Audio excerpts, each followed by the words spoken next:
जी हाँ गाइस, जैसे कि आप लोगों को पता है कि दिसंबर हमारा जो एग्जामिनेशन गया था अभी नेट का, उसके बाद पीएचडी का एक त्योहार चल रहा है। तो आज हम लोग एक और पीएचडी के नोटिफिकेशन की बात करने हैं। आप लोगों के लिए एक बहुत ही सुनहरा अवसर है पीएचडी करने का 2026 में। दिसंबर वाले एस्पिरेंट्स हो चाहे अपकमिंग जून वाले एस्पिरेंट्स हो, उनके लिए भी एक बहुत ही अच्छा मौका है। हम बात करें यहाँ पे कौन सी यूनिवर्सिटी है, क्या फॉर्म फिलिंग की डेट है, क्या लास्ट डेट है, कि एग्जाम होगा कि नहीं होगा, उस सब के बारे में हम इत्मीनान से आने वाले वीडियो में बात करने वाले हैं। तो एंड तक जरूर बने रहिएगा। मैं हूं आपकी legal mentor Tripti and I welcome you all to the PWGC NET platform. जब भी एक साइकिल होती है स्टूडेंट्स नेट की, उसके बाद पीएचडी के नोटिफिकेशंस आते ही रहते हैं, है ना। ये तो हम पहले भी देख चुके हैं। अभी कितनी सारी यूनिवर्सिटीज़ हैं जिनमें इतने सारे पीएचडी के नोटिफिकेशंस आए हैं। आज हम जिस यूनिवर्सिटी की बात करने वाले हैं वो बहुत ही प्रेस्टिजियस यूनिवर्सिटी है, काफ़ी जानी मानी यूनिवर्सिटी है, ठीक है। और मैं आपको यूनिवर्सिटी अब दिखा ही देती हूँ। यूनिवर्सिटी का नाम है national law university Orissa Cuttack. काफ़ी प्रेस्टिजियस है, लॉ में तो बहुत ही ज़्यादा प्रेस्टिजियस है। अगर हम बात करें, मैंने आप लोगों को पहले भी कहा है, NLUs for PhD are a very good scope उन बच्चों के लिए जो प्रॉपर रिसर्च करना चाहते हैं, ठीक है। बाकी यूनिवर्सिटीज़ भी अच्छी हैं, नो डाउट, पर हम बात करें कि रिसर्च अगर हम आपका मेन मोटिव है और आपको सीखना है रिसर्च क्या होती है, कैसे होती है, तो एक अच्छा प्लेटफॉर्म जो है, एक अगर हम देखें अच्छी रिसर्च जो हमें यहाँ पे यूनिवर्सिटीज़ में प्रोवाइड की जाती है। अच्छा, बाकी इंटरडिसिप्लिनरी सब्जेक्ट्स में भी इसमें सीटें हैं, तो बाकी सब्जेक्ट्स के बच्चे भी टेंशन मत लेना, लॉ के साथ और भी सीट्स हैं, है ना। तो बिना टाइम वेस्ट करते मैं आपको बताती हूँ टोटल कितनी सीट्स हैं यहाँ पे बच्चों। टोटल 25 सीटें आपके पास आई हैं, फुल टाइम के लिए 15 और पार्ट टाइम के लिए 10 सीटें, जिसमें लॉ में फुल टाइम में 13 सीट्स हैं और पार्ट टाइम में 7 सीट्स हैं। वहीं हम बात करें जो लॉ के साथ इंटरडिसिप्लिनरी सब्जेक्ट्स हैं, उनमें फुल टाइम में we have a total of 2 seats and 3 seat हमें मिलेंगी पार्ट टाइम में, ठीक है। कैटेगरी वाइज रिजर्वेशन भी है, 16.25 रिजर्वेशन है for scheduled caste. We have a 22.5% reservation for scheduled tribe. We have reservation 11.25% for Odisha state category for SEBCs, ठीक है। एनआरआईज के लिए और फॉरेन नेशनल्स के लिए दो सीटें और 1 सीटें रिस्पेक्टिवली आपको देखने को मिलेंगी। अच्छा, नोट में करके ये स्पेसिफिकली मेंशन्ड है कि 25% सीटें जो है रिजर्व की जाएंगी horizontally for general ST SC under state domicile reservation, 5% reserve की जाएंगी for specially abled and 1% for ex serviceman, ठीक है। चलिए, अब हम बात करते हैं यहाँ पे कि जो फुल टाइम इनरोलमेंट डिटेल्स हैं कुछ दे रखी हैं आपको। यहाँ पे बहुत ही सुनहरा अवसर है, स्टाइपेंड भी दिया जाएगा। जितने भी फुल टाइम इनरोल करेंगे बच्चे पीएचडी में, उनको 30,000 पर मंथ का स्टाइपेंड जो है वो यहाँ पे दिया जाएगा, ठीक है। आप यहाँ पे देख सकते हैं कि फुल टाइम पीएचडी में आपको रेसिडेंसी में रखा जाएगा।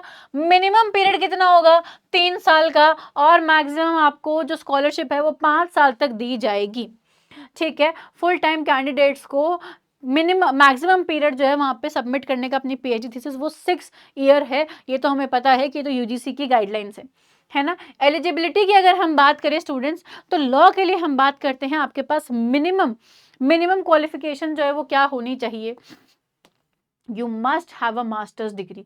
लॉ में मास्टर्स आपकी होनी चाहिए, 1 ईयर 2 ईयर कोई फर्क नहीं पड़ता, बस एक रिकॉग्नाइज्ड यूनिवर्सिटी से होनी चाहिए और मिनिमम 55% तो लेके ही आने पड़ेंगे, ठीक है। अगर हम बात करें एससीज एसटीज स्पेशल डिसेबल्ड पर्संस की, तो यहाँ पे आपको 5% का रिलैक्सेशन दिया जा सकता है। एक और सुनहरा अवसर यहाँ पे उन बच्चों के लिए जिनका नेट या जेआरएफ हो रखा है, तो जिनका नेट या जेआरएफ है वो बच्चे कंप्लीटली एग्जेम्प्टेड है एंट्रेंस टेस्ट देने से। बहुत ही अच्छी बात है ना। एंट्रेंस टेस्ट से आप नेट या जेआरएफ करके आप बच चुके हैं, आपको एंट्रेंस टेस्ट नहीं देना पड़ेगा। फाइनल ईयर जो अपनी रिस्पेक्टिव मास्टर्स में हैं वो बच्चे भी एग्जामिनेशन फॉर्म फिल कर सकते हैं, बट बशर्ते आप जो है 55% से अपना मास्टर्स क्वालिफाई कर लेते हैं। तो अगर हम इंटरडिसिप्लिनरी की बात करें तो यहाँ पे सोशल साइंस है, ह्यूमैनिटीज़ है, मैनेजमेंट भी है, इनमें भी आपको मिनिमम 55% मार्क्स के साथ मास्टर्स करनी है। और कैटेगरी वाइज 5% रिलैक्सेशन यहाँ पे भी दिया गया है। और नेट जेआरएफ को भी सोशल साइंस, ह्यूमैनिटीज़ और मैनेजमेंट के लिए एग्जामिनेशन नहीं देना पड़ेगा। एप्लीकेशन प्रोसेस यहाँ पे क्या होगा स्टूडेंट्स, स्टेप नंबर 1 यहाँ पे एक एग्जामिनेशन कंडक्ट कराया जाएगा NLU उड़ीसा की तरफ से, ठीक है। अच्छा, उनके लिए सिर्फ जिनका नेट JRF या एमफिल नहीं हो रखा है, नेट एमफिल सर्टिफिकेट नहीं है, ठीक है। उसी के साथ साथ आपको एक रिसर्च सिनॉप्सिस को सबमिट करना पड़ेगा और इवैल्यूएशन करके, ठीक है। स्टेप 3 आता है कि आपको उसी सिनॉप्सिस को प्रेजेंट करना पड़ेगा, ठीक है। सिनॉप्सिस का मैं आपको वर्ड लिमिट भी बताऊंगी, वो इसी नोटिफिकेशन में आपको देखने को मिलेगा, ठीक है। अब यहाँ पे बात कर रहे हैं कि जिन भी बच्चों के एंट्रेंस एग्जामिनेशन में 50% या उससे ऊपर मार्क्स आते हैं तो वो स्टेप 2 के लिए क्वालिफाई कर जाते हैं, ठीक है। And step 3 as mentioned above, ठीक है। फिर ही उनका जो रिसर्च प्रपोजल है, सिनॉप्सिस है, वो पढ़ी जाएगी और उसके बेसिस पे उनसे ओरल प्रेजेंटेशन जो है वो लिया जाएगा before the panel of experts. और 5% रिलैक्सेशन यहाँ पे भी दिया जाएगा in case of SC STs and SAPs। अब जो एंट्रेंस टेस्ट है 100 मार्क्स का होगा, ठीक है।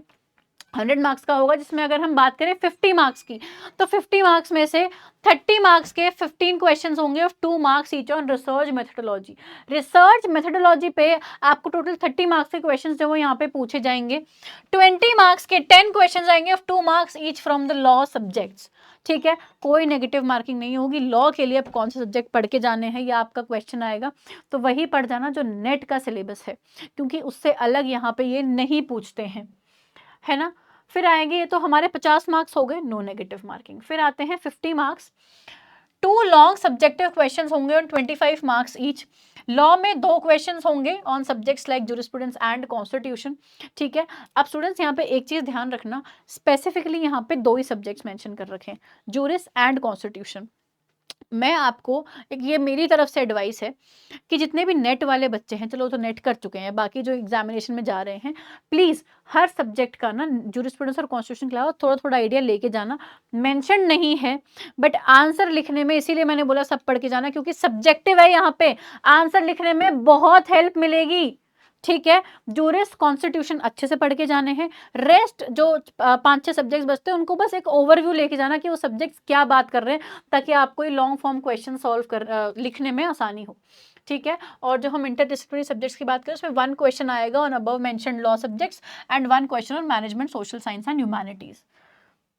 टोटल 100 मार्क्स हो गए। टाइम पीरियड हमारा 2 घंटे का होगा, ठीक है। अब रिसर्च सिनॉप्सिस में आपको statement of problem, literature review, research की रेलेवेंस क्या है, रिसर्च क्वेश्चंस क्या है, रिसर्च मेथोडोलॉजी क्या है, हाइपोथेसिस क्या है, चैप्टराइजेशन, ये आपको अपनी रिसर्च में इंक्लूड, रिसर्च जो आपका सिनॉप्सिस होगा उसमें इंक्लूड करना पड़ेगा, ठीक है। और इसके ओरल प्रेजेंटेशन के बेसिस पे ही आपका सिलेक्शन जो है वो डिसाइड किया जाएगा, ठीक है। जिन लोगों के, इंसान बोल रही हूँ, जिन बच्चों के यहाँ पे नेट JRF एग्जामिनेशन पास कर लिया है, उनको PhD टेस्ट में अपीयर करने की जरूरत नहीं है, ठीक है। और जो बच्चे यहाँ पे, जो लोग वर्क कर रहे हैं सीनियर लेवल एज जज in high court, supreme court या सीनियर एडवोकेट, और जिनके पास क्या है with more than 15 years of experience है इंडिया में, will also be exempted from the admission test. फिर आता है जो एलिजिबल कैंडिडेट्स हैं वो फुल टाइम पार्ट टाइम कैसे भी अप्लाई कर सकते हैं। आप NLU उड़ीसा की वेबसाइट पे जाएंगे, अप्लाई नाउ का ऑप्शन होगा, वहां पे जाके आप अप्लाई कर सकते हैं अलोंग विद योर डॉक्यूमेंट्स और सिनॉप्सिस, एक सर्टिफिकेट आपका एग्जेम्पशन का, अगर आप किसी सर्विस में हैं तो, कि आप 28 मंथ सर्विस से क्या कर, कुछ टाइम के लिए आप क्या ले रहे हैं, लीव ले रहे हैं, ठीक है। क्लियर है। एंट्रेंस एग्जामिनेशन क्वालिफाई करने के बाद ही आपको यहाँ पे बुलाया जाएगा for the presentation of research synopsis, ठीक है। टेस्ट सेंटर आप यहाँ पे देख सकते हैं, टोटल 12 सेंटर्स हैं, बैंगलोर, दिल्ली, हैदराबाद, गांधीनगर, भोपाल, कटक, लखनऊ, गुवाहाटी एंड तिरुचिरापल्ली, कोलकाता, रायपुर, जोधपुर, ठीक है ना। एडमिशन फीस की हम बात करें 6,000 for non net JRF MPhil general candidates, 5,000 for non net JRF MPhil SC ST PWD SC BCs and 7,000 for NRIs। For net JRF candidates यहाँ पे 2,800 फीस है, और and for net JRF MPhil SC ST students यहाँ पे 2,300 fees है, ठीक है। ये कुछ लिस्ट ऑफ डॉक्यूमेंट्स है जो आपको यहाँ पे सबमिट करनी पड़ेगी। कंप्लीट एप्लीकेशन फॉर्म, 3 कॉपीज जाएंगे आपकी रिसर्च सिनॉप्सिस की, ठीक है। Not more than 2,000 words, 2,000 words की आपकी सिनॉप्सिस होगी।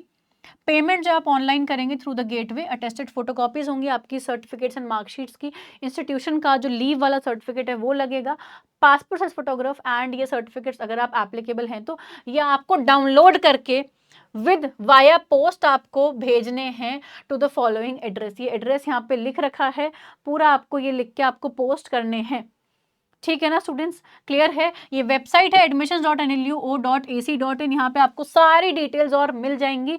अब आते हैं इंपॉर्टेंट डेट्स पे। 14 मार्च से एप्लीकेशन स्टार्ट हुई थी, ठीक है, लास्ट डेट है 20 अप्रैल रिसीव करने की online application, hard copy receive करने की 28 अप्रैल है डेट। एंट्रेंस एग्जाम होगा 10 मई को, रिजल्ट आएगा 23 को। रिसर्च सिनॉप्सिस 6 या 7 जुलाई को यहाँ पे आप प्रेजेंट करेंगे। रिसर्च प्रपोजल्स का सॉरी हाँ, जो एडमिशन टेस्ट है उसका रिजल्ट आएगा 23 को, और 6 और 7 जुलाई को आप रिसर्च प्रपोजल जो है वो क्या करेंगे, यहाँ पे प्रेजेंट करेंगे। और फिर फाइनली सिलेक्टेड कैंडिडेट्स जो हैं उनका डिक्लेरेशन 10 जुलाई को किया जाएगा, और एडमिशन लेने की लास्ट डेट है यहाँ पे 20 जुलाई, ठीक है। तो ये स्टूडेंट्स हमारा पूरा कंप्लीट नोटिफिकेशन था। आप admissions.nlu.ac.in पे जाके चेक कर सकते हैं कि आप एलिजिबल हैं नहीं है, क्या क्या फॉर्मेट चाहिए, वहीं पे अप्लाई नाउ का ऑप्शन होगा, आप अप्लाई कर सकते हैं। फटाफट से देरी मत करो, कुछ ही दिन बाकी, कुछ 15 दिन हैं, तो फटाफट से अप्लाई करो, और फिर पोस्ट से भेजना भी है ना, पोस्ट से भेजना भी है। और अगर किसी को भी किसी भी तरीके का कोई डाउट है तो आप कमेंट सेक्शन में ज़रूर लिख सकते हैं। रिसर्च प्रपोजल में अगर आपको हेल्प चाहिए तो कमेंट ज़रूर करना, I will be more than happy to help you students, है ना। चलिए मिलते हैं एक और वीडियो के साथ, आज के लिए इतना ही, थैंक यू वेरी मच।